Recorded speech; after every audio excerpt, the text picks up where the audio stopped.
ஐயனார் துணை சரியில்ல. அடுத்த வர எபிசோட்ல சோழனோட பெரியப்பா இருந்துட்டு, "எனக்கு என்னமோ உன் மேல தான்டா சந்தேகமா இருக்கு" அப்படின்ற மாரி சொல்லிடுறாங்க. ஏங்க, நான் அப்பவே தேவையில்ல வாங்க போலான்னு சொல்லி உங்கள நான் கூப்பிட்டேன். ஆனா நீங்க என்ன சொன்னீங்க? என்னதான் இருந்தாலும் அவர் உங்களுடைய பெரியப்பா.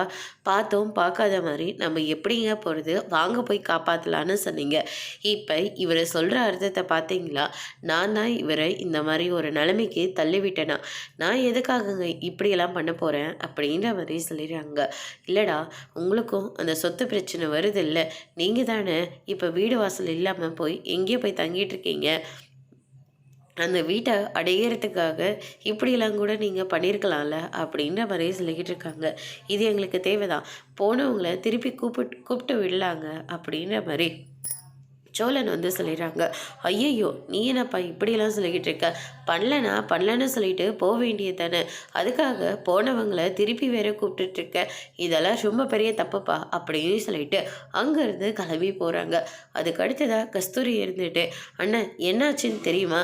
அந்த குடிகாரன் இருக்கான்ல, அவன் வந்து சீல் வச்ச வீட்டை வந்து உடைக்கிறான்னு, அந்த பூட்டை உடைச்சிக்கிட்டு இருக்கான். போய் என்ன ஏதுன்னு கேட்டால் அவன் என்னவே அடிக்கிறதுக்கு வரானு. அவனை நம்ம சும்மாவே விடக்கூடாது அப்படின்ற மாதிரியே சொல்லிடுறாங்க. நீ உனக்கு வந்த கஷ்டத்தை சொல்கிற, ஆனால் எனக்கு என்ன நடந்துச்சுன்னு தெரியுமா அப்படின்னு சொல்லிட்டு நடந்த எல்லா விஷயத்தையும் வந்து சொல்லிக்கிட்டு இருக்காங்க. எனக்கு ஒன்றுனா, நீ பத்திரத்தை எடுத்துகிட்டு வந்து கொடுக்க மாட்டியா? நான் எதுக்காக கொடுக்கணும் அப்படின்ற மாதிரி சொல்கிறாங்க. அதோடு முடிச்சிருக்காங்க.